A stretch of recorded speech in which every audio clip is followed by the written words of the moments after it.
All right, today we're jumping into a really fantastic story from the Buddhist scriptures. It's this epic tale, filled with gods, kings, and a profound search for the ultimate truth. So, have you ever actually wondered what gods talk about? Well, our story kicks off not down here on Earth, but way up in a celestial realm, with a conversation that's, believe it or not, thousands of years old. Okay, so here's the scene. We're in the Tavatimsa heaven, the heaven of the 33 gods. A divine being, his name is paññā, comes to the Buddha with some major news about a huge assembly that just went down up there. And get this, he says the gods were absolutely thrilled, just totally overjoyed. Why? Because a bunch of new gods had just shown up. These weren't just any newcomers, though. They were followers of the Buddha's teachings, and they were shining so much brighter than everyone else. So you can see the divine realms are filling up, while the lower ones are, well, emptying out.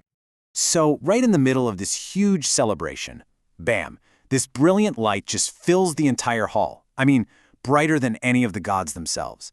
And they all knew exactly what that meant. The great god Brahma was about to make an entrance. So Brahma appears, and he decides to tell the assembly this incredible story from the distant past. And the point of the story? To show just how deep the Buddha's wisdom was, even in a past life. This is where we get into the legend of a man named Mahāgovinda, the great steward. Now this Mahāgovinda, he was seriously brilliant. He was a young man named Jyoti who inherited his father's job as royal advisor. But he was so wise, he quickly earned the title Mahāgovinda, the great steward. So when the old king passed away, he stepped up to help the new king, Renu, and his 6 buddies. And his solution to keep the peace?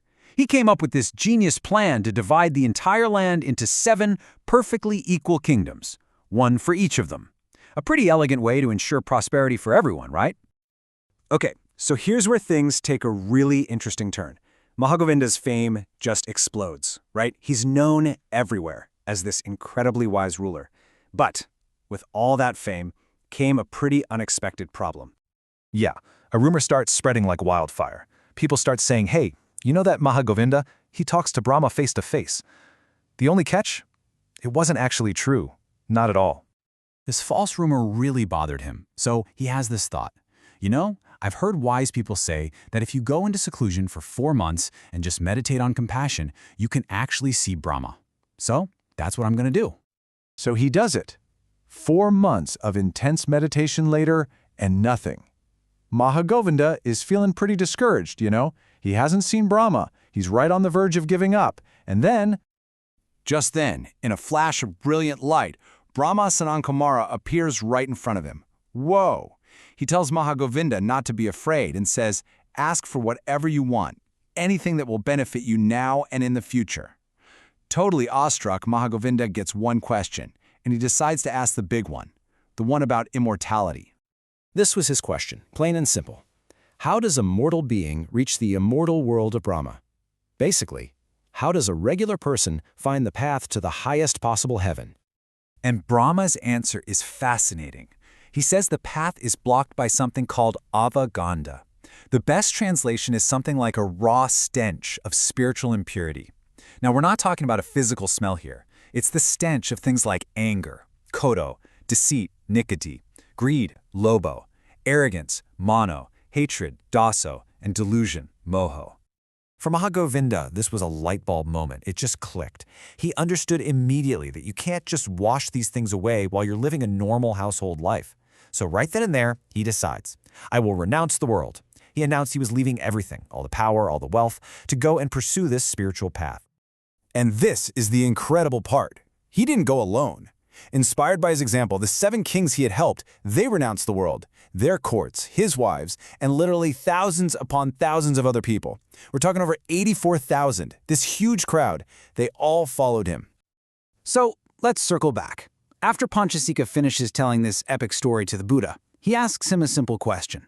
Lord, do you remember any of this? In the Buddha's answer, it is the absolute climax of this entire account. He just looks at paññā and says, I remember it. At that time, I was the great steward, Mahāgovinda. Mind blown. He was Mahāgovinda in a past life. But, and this is a really, really important but, the Buddha then clarifies a critical point. He explains that the path he taught back then, as Mahāgovinda, that path was not the final goal. It wasn't for ultimate liberation. He then lays out this incredible comparison. See, the path Mahāgovinda taught, the Brahmalaka Sahabhyataya Maggam, well, that leads to rebirth in the Brahma world. It's a long, happy life in a heavenly realm for sure, but it's temporary. It doesn't actually end suffering. The path the Buddha teaches now, however, the Noble Eightfold Path, that leads to Nibbana, the total, complete, final end of all suffering. We're talking complete liberation, awakening, and freedom from the whole cycle of rebirth. And what's amazing about this higher path is that it offers different levels of real, irreversible progress. Some followers reach full liberation, becoming arahants. Others are reborn in pure realms, never to fall back down. Some become once-returners, needing just one more life. Others become stream enterers, and they are guaranteed to eventually reach enlightenment. The bottom line is, with this path, the practice is never fruitless. Every step is a step towards true freedom. So, this whole story of Mahāgovinda really shows us two different kinds of spiritual goals, doesn't it? There's the path for a better life, a better existence, and then there's the path for ultimate, complete liberation. It really leaves us with a big question to think about, for ourselves. Which path leads to true freedom? And what is the real aim of our own journey?